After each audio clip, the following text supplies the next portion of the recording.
Yay. So, welcome Mick. Thanks so much for agreeing to talk to me. Really appreciate it. Yeah, not a problem. And I'd love to know, could you tell us what it is that you do that you love? Well, the thing I do is I'm an author and script writer.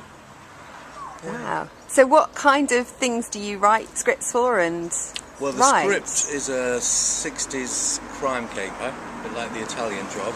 Oh, wow. And that's currently with Sky. They're looking at that at the minute. And the books could be anything really, but predominantly music. That's what I do. Yeah. So you write about musicians? Yeah. Uh-oh. What is it about writing that you love? It's hard to explain. You just go into your, I always call it, you go in your bubble. And it's like the rest of the world just disappears. And it just takes me, I'm actually in the story. If I'm doing a fictional piece, I'm there. If it's a biography about a band, it just takes you on a journey. Yeah.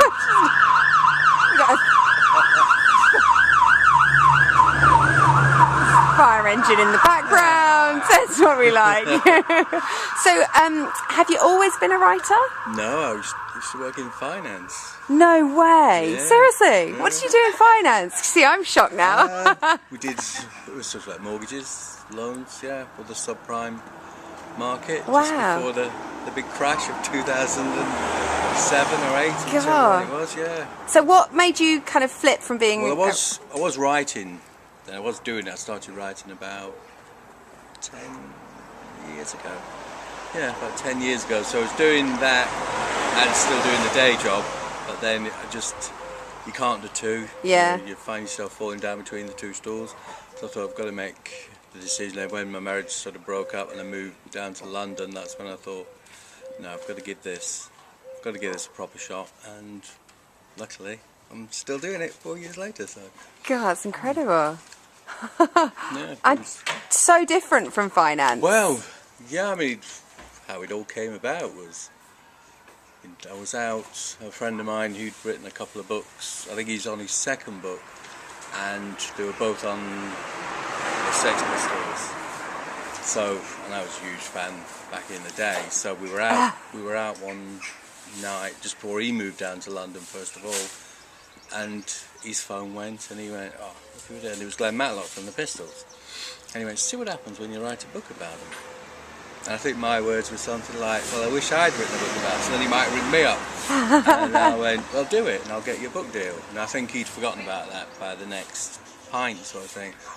I thought, no, okay. So I went off, and I thought of an idea, give it to him, did 50 pages or something. He took them to a publisher. The publisher went, "Yeah." And all of a sudden, it's, God, I've got to... So I had to write, and I did it in biro, in a notepad, didn't have a computer. Wow. And then went to meetings, and then I had to put it onto a disc, because they were telling me then, like with Kindle, they were saying it needs to be on disc because it's all going to be on these, and they could see it then. God. So, yeah. And at what point did you kind of claim being a writer? Because I know that's a transition point for a lot of people. Yeah, I do. Well, as Tash would tell you, I'd always I'd tell people, and then I'd sort of do that nervous. Yeah, laugh. Yeah, all right, you know, and then do that nervous giggle because you just expect people to go, "Oh, okay, really?" So, because when we got the deal on the Sex Pistols book, then the publisher changed his mind. So imagine I've told everybody, yeah. Book published, and now he's not doing it because he's done a Sex Pistols book already from a friend and doesn't want to get typecast.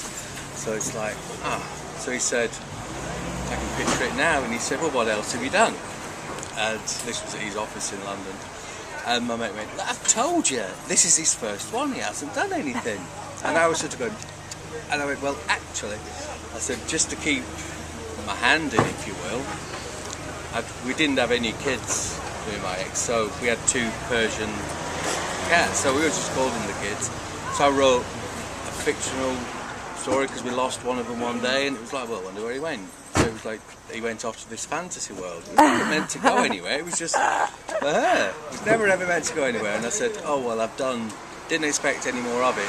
Little did I know that him and his wife were major contributors to the Cats Protection League. Oh my God. And he said, I'm gonna do your Cats book." So all of a There's sudden, synchronicity for you. so all of a sudden, instead of I'm going to have a book on the pistols and everything, I've now got this book about cats, and I was then known as this children's author, and I go around to schools talking about Oh, the wow. book, and then they'd say, obviously they ask questions, how do you get into it? And I'd be stood there looking around again. I'm even allowed to say the word sex in the classroom. So I'd have to the teacher, and then she'd say, yeah, it's okay. So I'd say, oh, it's about the Sex Pistols. You know, kids talk. So when I'd go to another school, to an older class, it'd be, were you in the Sex Pistols? I'd be like, no. I'd like to be, but no.